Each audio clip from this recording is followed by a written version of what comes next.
the $93 billion a year number. That has been one of the most quoted price tags in infrastructure investment circles.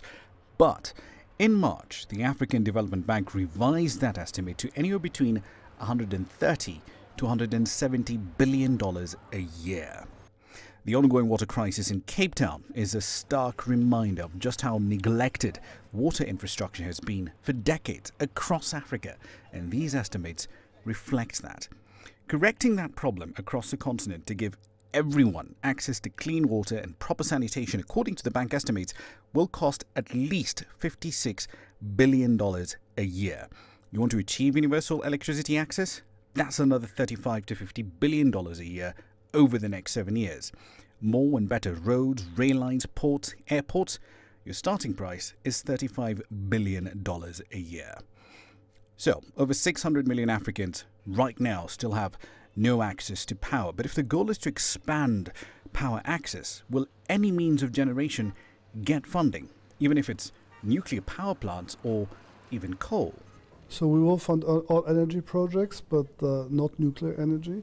And by and large, the threshold for us to consider financing coal-fired energy projects is pretty high. There has to be really a compelling case. The country must be coal producer, it must be the least cost alternative, it must be a low-income country. There has been, on the other hand, no shortage of capital, both public and private, pouring into expanding broadband internet access across the continent. But as demand for data expands, should building networks be left to the private sector alone?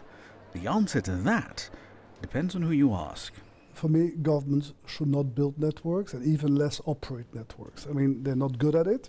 And if you look at countries that have done it, you often have countries, including the country we're in right now, that have significant capacity that has been laid, like thousands of kilometers of fiber optic that is not being managed or not being managed effectively. In Africa, there was 3 or 4 years between 3G and 4G. In Europe, that's taken 10 years. That means clearly that we have to invest a lot in a very short time to have a good answer to the expectation of the population. That means that the future is clearly to develop cooperation models with partners, but also between operators. A strong conviction of Orange is to propose to all countries where we are operators to open our networks and to share the new investments. It's the only method to be able to propose competitive prices, high levels of investment and profitability. So then, the argument over who can and who should build and run some kinds of infrastructure will certainly continue, but the immediate problem is one of matching available capital to existing demand.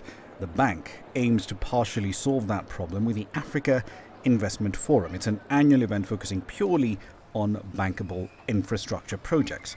The first of those will be held in early November in Johannesburg, South Africa. Ramah, Nyang, CGTN.